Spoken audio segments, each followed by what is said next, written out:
Za mene je, bom rekel, dan slovenskega lesarstva pomemben, zaradi tega, ker v bistvu tega druženja pa povezovanja v slovenski industriji je premalo.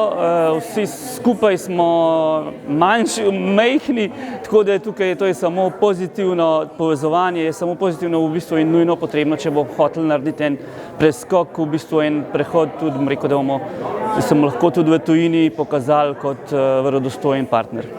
Zdaj, trenutno največji izzivi pred pohištveno branžo so, jaz rekel, da je digitalizacija, ki prihaja v vse pore, od samih prodajnih kanalov do, bom rekel, obvladovanja vseh podatkov skozi cel proizvodni proces.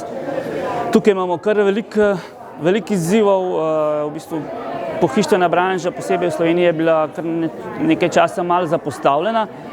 Zaradi tega smo v bistvu tudi, rekel, najbolj perspektiven, najbolj tak kader izgubili, kot ga pridobivali. V bistvu zdaj s to digitalizacijo so pa potrebe po izobraženemu kadru zmeraj večje. In v bistvu tukaj je zdaj ta največji izziv, pa hkrati pa tudi priložnost, v bistvu, če bomo to uspeli narediti, bomo imeli pač konkurenčno prednost pred drugimi. To v bistvu je vse skupaj sam dvig dodane vrednosti in digitalizacija in, bom rekel, trajnostni način razmišljanja je vse skupaj povezano, ker eno brez drugega ne gre. Ne moremo povečati dodane vrednosti zdaj brez digitalizacije. Digitalizacija pomeni v bistvu lahko rešitve, ki jih ponujamo strankam, personaliziramo in s tem dvignemo dodano vrednost.